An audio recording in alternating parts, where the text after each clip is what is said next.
Vanoggend is ons gedeelte in die Bybel is Psalm 23.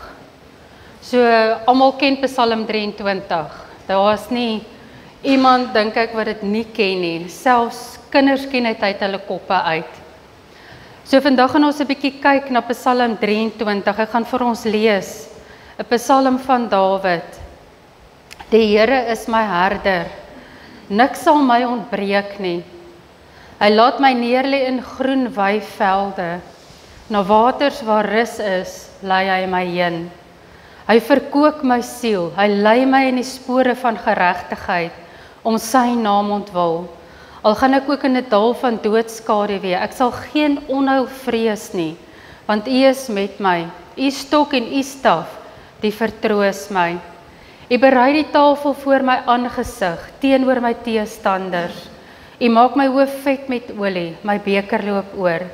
Net goedheid en guns sal my volg, al die dae van my lewe, en ek sal in die huis van die Here bly, in lengte van dae. Amen.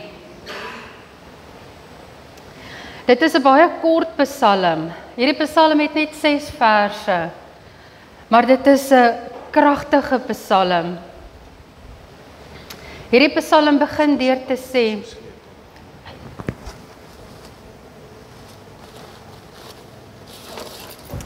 Ekskuus julle. Hierdie psalm begin deur te sê, die Here is my herder. So as die Here jou herder vandag is, dan is jy een van sy skape. Want 'n herder loop nie alleen nie. 'n Herder het skape. Dawid het van kleintyd af skape opgepas en hy het die betekenis van skape en 'n herder geken en verstaan. Dawid het dit wat hy geken het hy gevat en dit gesien in sy verhouding met God. En dit is wat ons hier gelees het. Dawid het so 'n intieme verhouding met God gehad, dat dit wat sy elke dag se doen en late was, het hy gesien in sy verhouding met God. Net in 'n baie dieper wete dat God skepper is van hemel en aarde. God het alles gemaak. Hy's verhewe bo alles en hy is in beheer van alles. Al voel dit nie vir jou so nie. God is in beheer van alles. Die almag van God en die afhanklikheid wat Dawid besef het van God in hierdie gedeelte. Die Here is my herder. Hierdie is diep woorde wat Dawid sê. Die Here is my herder. So as Dawid hierdie kennis gehad het van 'n gewone herder, wat net daar in die veld was en wat skape opgepas het, hoeveel te meer het hy nie besef op daardie stadium van hierdie psalm, dat die Here sy herder is nie. En dat hy net een van daardie skape is wat 'n herder nodig het. So Dawid het by daai punt gekom, by daai stadium gekom in sy lewe, wat hy besef het, dat hy het 'n herder nodig. En ons almal het hierdie herder nodig. Dawid doen hier 'n groot belydenis oor wie God is in sy lewe, en hoe groot sy afhanklikheid is van God. As jy nie besef jou afhanklikheid van God nie, dan kan jy nie 'n verhouding met God hê nie. Want jy moet besef hoe afhanklik jy is van hom, sodat hy in en deur jou kan werk, sodat jy nader aan hom kan kom. Partykeer kan ons nie maar net weer kinders wees met ouers wat vir ons sorg nie. Ek dink elkeen van ons het al so gevoel, nê? As die lewe so 'n bietjie hard raak en dan verlang jy so na jou ma en jou pa wat vir jou gesorg het. Dan wens ons kan maar net weer kinders wees. Dan kan ons weer sorgvry wees soos 'n kind. Dawid het besef dat al staan hy in die posisie van 'n herder, dat hy van daardie oomblik af net weer 'n skaap kan wees. Net weer 'n kind kan wees. Want hy het 'n groter herder wat vir hom sorg en na hom omsien. Het Dawid alles gehad in die lewe wat sy hart begeer het? Het hy koningsklere aangehad? Het hy 'n goue staf en stok gehad? Het hy op 'n sagte stoel gesit daar in die veld met 'n persiese mat onder sy voete? Ek dink nie so nie. Nee, Dawid het nie, hy was net 'n gewone herder vir sy pa se skape. Maar hy sê dan die volgende: niks sal my ontbreek nie. Besef julle die verhouding wat Dawid met God gehad het? Hy is net 'n gewone herder wat sy pa se skape opgepas het daar in die veld. En hy sê, niks sal my ontbreek nie. Die 83 vertaling sê, ek kom niks kort nie. Hoeveel keer sê ons maar, ja, ek het nie geld verdien nie, en ek het nie geld vir daai nie, en ek kort hierdie ding, en ek kort daai ding. En dan stap jy in jou huis in, en dan het jy alles. Maar hier het nie gegaan oor aardse besittings nie. Dit het gegaan oor die geestelike. Dawid het hier gepraat van geestelike rykdom. Hy kom niks kort nie. Die herder het gesorg dat die skape altyd versorg was. Dit was 'n herder se werk gewees. Hulle het niks kort gekom nie. Daai skape het geen gebrek gehad nie. Hulle welstand en veiligheid was sy eerste prioriteit. Die herder het sy skape altyd gelei na groen weivelde, waar daar oorvloed was om te eet. Hy het die beste weiding vir hulle gesoek. Hoor julle die herder? Hy soek net die beste vir ons. Daar was ook altyd genoeg water in die omtrek om te drink vir die skape. En dit is die herder se werk gewees, was om na hierdie skape om te sien, na die beste van sy vermoë. Die herder was altyd op die uitkyk vir gevaar. Want hierdie skape het nie net gewei en dit was hankie-dorie gewees, alles was reg nie. Daar was gevaar gewees ook. Daar was mense en diere wat sy skape wou steel en doodmaak. Ons lees daarso wat Dawid uit 'n beer en 'n leeu doodgemaak, omdat dit die skape wou aanval. So hy daai skape beskerm teen 'n beer en 'n leeu. Uit homself uit sou hy dit nie kon doen nie. Maar deur die krag van God wat God vir hom gegee het. Ek meen, gaan jy en jy vat 'n leeu aan of vat 'n beer aan. Dis nie uit jouself uit nie. Dis bonatuurlike krag wat die Here vir hom gegee het, omdat God sy herder was. 'n Ware herder is altyd daar om sy skape te versorg en te beskerm. 'n Huurling, want daar was mense gewees wat hulle gehuur het ook om na die skape om te sien. So 'n huurling van die skape sal weghardloop en die skape net so los as daar gevaar was.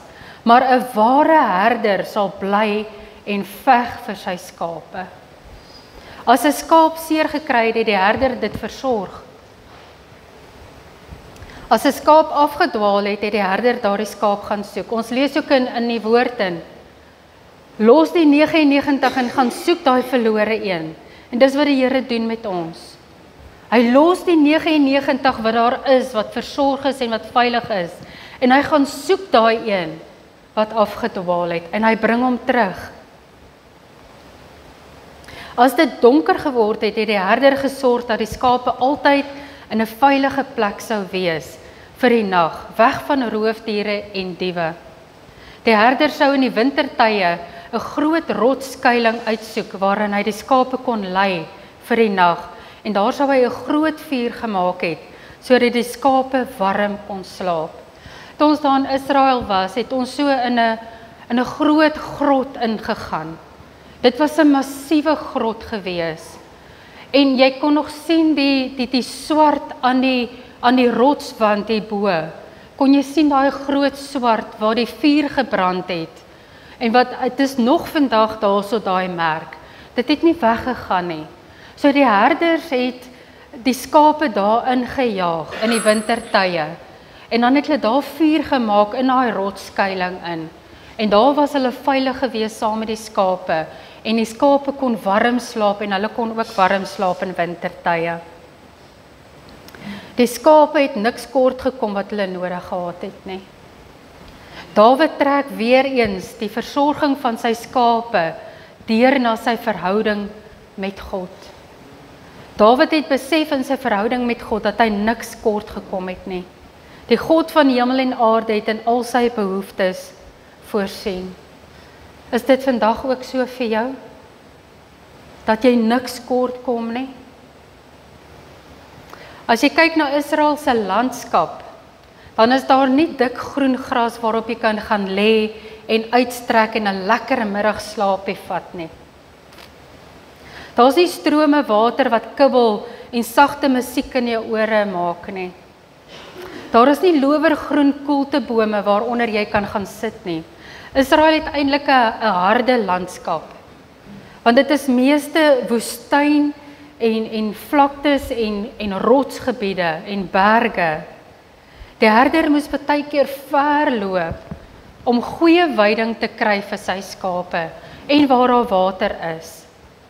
Die herder het soms vir baie lang tye het hy saam met sy skape gebly in die veld in. As ons gaan lees van Jesus se geboorte, dan lees ons van die herders in die velde, nê, wat gekom het na Jesus toe hy gebore is. In vers 2, hy laat my neerlê in groen weivelde, na waters waar rus is, lei hy my heen. Soos ek nou net gesê het, Israel het nie sulke groen weivelde, maar Dawid praat van dit. Want dit is nie fisies daar nie, maar dit is in die gees. Dit is wat die Here se voorsiening vir hom is. Hy sien dit in sy gees in. Hy laat my neerlê in groen weivelde, na waters waar rus is, lei hy my heen. God het vir Israel ook gesê toe hulle daar in die woestyn gaan, vir die wat uit Egipte gekom het. Hy het vir hulle gesê, julle sal nie die beloofde land ingaan nie. As gevolg van julle ongehoorsaamheid sal julle nie in my rus ingaan nie. Die beloofde land is ons rus in God in. En God het vir sy volk gesê, julle sal nie ingaan in hierdie beloofde land nie, as gevolg van julle ongehoorsaamheid. Julle sal nie in my rus ingaan nie. Dawid het God se geestelike rus gevind in hierdie psalm. Hy het die rus en vrede van die herder gevind en ervaar in sy lewe. Hy kon onder alle omstandighede rustig wees in die Here se teenwoordigheid.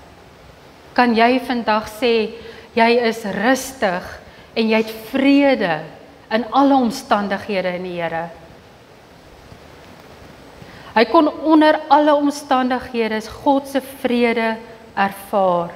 Dawid het gedrink van die lewende water. Die lewende water wat alle dors les. As jy so verskriklik dors is dat jou tong in jou verhemelte vaskleef en jy drink water, dan is dit net so asof jy krag kry in jou liggaam in. Jy sien kans vir nog daai verdere stap, nê? Wat nog meer van die lewende water? Die herder is een wat die leiding gee vir sy skape. Die skape volg hulle herder. Hulle ken sy stem. Hulle ken sy reuk, sy aanraking. Dawid was bereid en meer as gewillig om God toe te laat om hom te lei. Partykeer wil ons nie die Here se leiding hê in ons lewe nie. Want ons sien nie kans om daai ding uit te sorteer nie.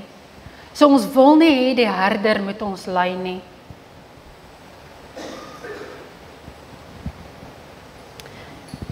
Dawid het God vertrou. Hy het veilig gevoel in sy herder se teenwoordigheid.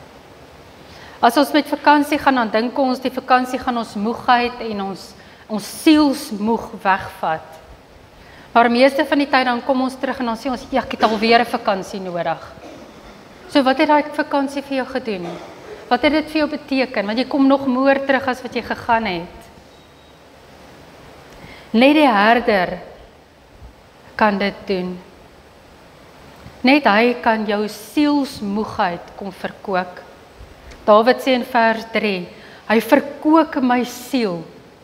Jou siel is jou denke, jou emosies en jou wil. So die herder kom en hy kom verkoop jou siel. Het jy al ervaar dat wanneer jy in slegte omstandighede is, en jy soek die Here se aangesig, dan kom gee hy net vir jou krag. Jy kan net opstaan en jy kan aangaan. Jy weet nie waar dit vandaan kom nie, maar hy kom verkoop jou net in jou siel in. Jou liggaam wil baie keer nie meer nie, maar jou siel en jou gees is gewillig. Daar's net hierdie verkoking in jou siel en jou gees en dan weet jy net, die Here is daar. Hy's besig om jou te versterk, ongeag jou omstandighede. Daar is net hierdie sekerheid van vrede en vertroosting en bemoediging in jou. Het julle dit al ervaar? Dat die Here net kom en hy kom lig jou net op. Hy kom gee net vir jou krag. Hy lei my in die spore van geregtigheid. Die herder lei sy skape waar dit veilig is, op die regte pad. Die herder ken die kronkelpaaie waar daar gevaar skuil. Die skape loop basies in die herder se spore. Veral as daar paaie is wat dit regtig gevaarlik is, dan sal daai skape agter mekaar inval en hulle volg hierdie herder, want hulle ken hom. Hulle sien sy spore, hulle trap in sy spore, hulle volg hom. Die geregtigheid waarvan Dawid hier praat, is die geregtigheid van God. Die Here laat reg geskied in ons lewe deur sy seun Jesus Christus. Ons volg in die spore van Jesus. Ons het reeds die geregtigheid van God deur Jesus Christus. Besef julle dit? Die geregtigheid van God het ons reeds in Jesus Christus. Ons hoef nie te gaan soek daarvoor nie, en jy hoef ook nie te gaan werk vir dit nie. Ons het dit, as kind van God, het jy die geregtigheid. 2 Korintiërs 5 vers 21, want hy het hom, Jesus, wat geen sonde geken het nie, sonde vir ons gemaak, sodat ons kan word geregtigheid van God in hom, in Jesus Christus. Jeremia 23 vers 6, in sy dae sal Juda verlos word en Israel veilig woon, en dit is sy naam waarmee hy genoem sal word, die Here ons geregtigheid.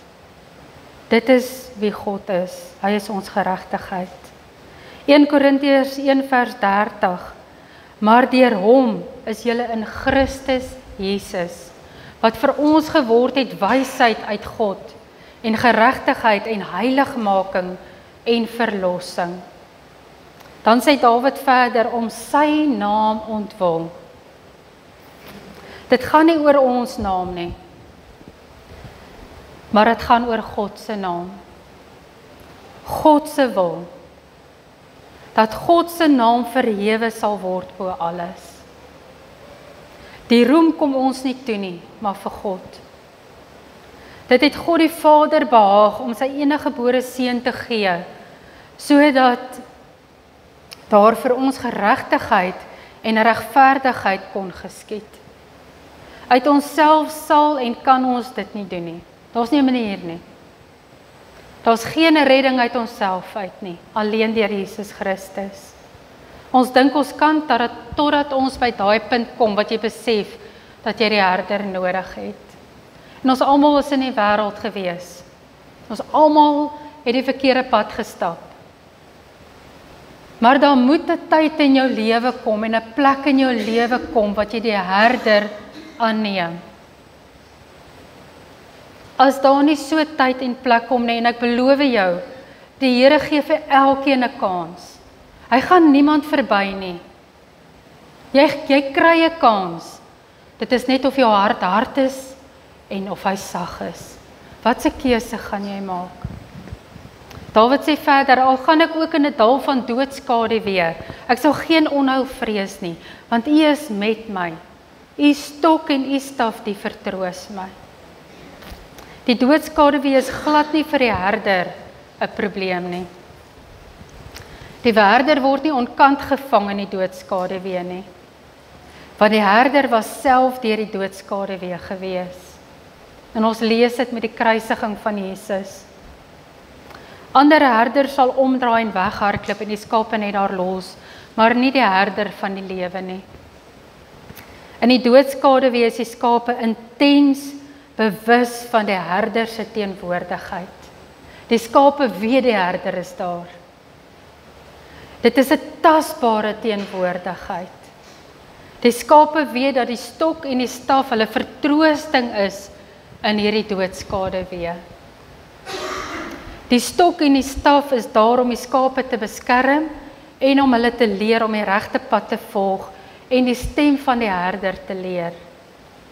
Dawid het besef dat hy nie bang hoef te wees wanneer gevaar na hom toe kom nie, want die herder is daar om hom te beskerm. Die woord sê ook vir ons dat ons nie dit wat ons sien nie, maar dit wat ons glo. Dit is ons hoop. We don't walk by sight, but we walk by faith. So jou omstandighede gaan nie altyd vir jou reg lyk nie. En die dinge rondom jou gaan nie vir jou reg lyk nie. En jy gaan dink, ja, ek gaan nie hier uitkom nie, of hierdie goed gaan nooit verander in my lewe nie. Ek wil jou waarborg dat dit gaan. As God jou herder is, as Jesus jou herder is. Hy gaan dinge verander. Hy gaan dit regmaak. Ek sal geen onheil vrees nie, want U is met my. U stok en U staf, die vertroos my. Psalm 91 vers 2 tot 7. Ek sal tot die Here sê, my toevlug en my bergvesting, my God op wie ek vertrou. Daar's tye en ek doen dit gereeld. En ek wil dit vanoggend vir julle sê. Ek sê dit baie keer by die vrouekampe ook. As ek deur moeilike tye gaan, dan staan ek daar en ek sê, Here, U is my rots. U is my bergvesting. U is my veilige bergvesting. Ek spreek dit, want as jy dit nie spreek nie, daar's krag in jou woorde. Dan gaan dit nie gebeur nie. Jy moet dit spreek, jy moet God se woord spreek. En dit is wat Dawid ook hier gedoen het. Want hy is dit wat jou sal red uit die net van die voëlvanger. Hoor wat sê die woord van God in Psalm 91. Van die verderflike pes. Hy sal jou dek met sy vlerke en onder sy vleuels sal jy skuil. Sy trou is 'n skild en panser. Jy hoef nie te vrees vir die skrik van die nag, vir die pyl wat bedags vlieg nie, vir die pes wat in die donker wandel, vir die siekte wat op die middag verwoes nie. Of val daar 1000 aan jou sy en 10.000 aan jou regterhand, na jou sal dit nie aankom nie. Glo jy hierdie woord? As jy dit glo, moet jy dit bely. Want alleen deur God se woord te bely, gaan die vyand gee pad. Jy kan nie vir die vyand sê, man, gaan nou weg nie. Hy gaan nie weggaan nie. Die duiwel gaan nie gee pad nie. Maar hy gaan gee pad as jy God se woord bely. As jy God se woord gaan begin spreek, dan moet hy gee pad. Hy kan nie teen God se woord staan nie. U berei die tafel voor my aangesig teenoor my teestanders. U maak my hoof vet met olie, my beker loop oor. Ons is genooide gaste by die tafel van die Here Jesus. Die bruilofstafel is daar, dit word reeds voorberei vir ons en ons vyande sien dit. Dawid sê, U berei die tafel voor my aangesig teenoor my teestanders. Die vyand sien dit. Hy sien wat gebeur en hy kan niks daaraan doen nie. Ons gaan aansit by hierdie feesmaal en ons gaan saam met die koning eet. Want Jesus gaan terugkom. Ons is geseëndes van die Here. Ons hoofde is gesalf as kinders van God. Daar is nie 'n paar druppels olie op ons voorhoof wat die Here sit nie. As ons kindertjies inseën, dan sit ons olie, ons salf hulle met olie en ons seën hulle in, ons dra hulle op aan die Here en ons bid die Here se seën op die kindertjies. Maar hier sê Dawid, U maak my hoof vet met olie. Daar is 'n oorvloed van God se seën op sy kinders. Efesiërs 1 lees ons dat ons geseënd is in al die geestelike seëninge wat daar in die hemele is in Jesus Christus. Het julle dit geweet? Al die geestelike seëninge wat in die hemel is joune. Jy's geseënd in dit, omdat Jesus Christus vir jou gesterf het aan die kruis. Deur Jesus het daar vir ons verlossing gekom deur sy bloed. Dis een van die seëninge, geestelike seëninge. Ons het 'n erfdeel in Jesus Christus. Ons is mede-erfgename saam met Jesus. Ons is verseël met die Heilige Gees wat ons onderpand is van 'n erfdeel. En dan sê Dawid, my beker loop oor. Die goedheid van die Here laat ons bekers oorloop. Jy kan nie anderste, as die Here jou seën, kan jy nie anderste laat jou beker oorloop nie. Daar is oorvloed in ons lewe. Nie net in aardse dinge nie, maar in die geestelike en in die ewige hierna. Net goedheid en guns sal my volg al die dae van my lewe, en ek sal in die huis van die Here bly in lengte van dae. Dawid bely hier die goedheid en die guns van die Here. Dit sal hom volg al die dae van sy lewe, want hy weet dat die Here getrou is. God is gister, vandag en môre dieselfde. God kan nie verander nie.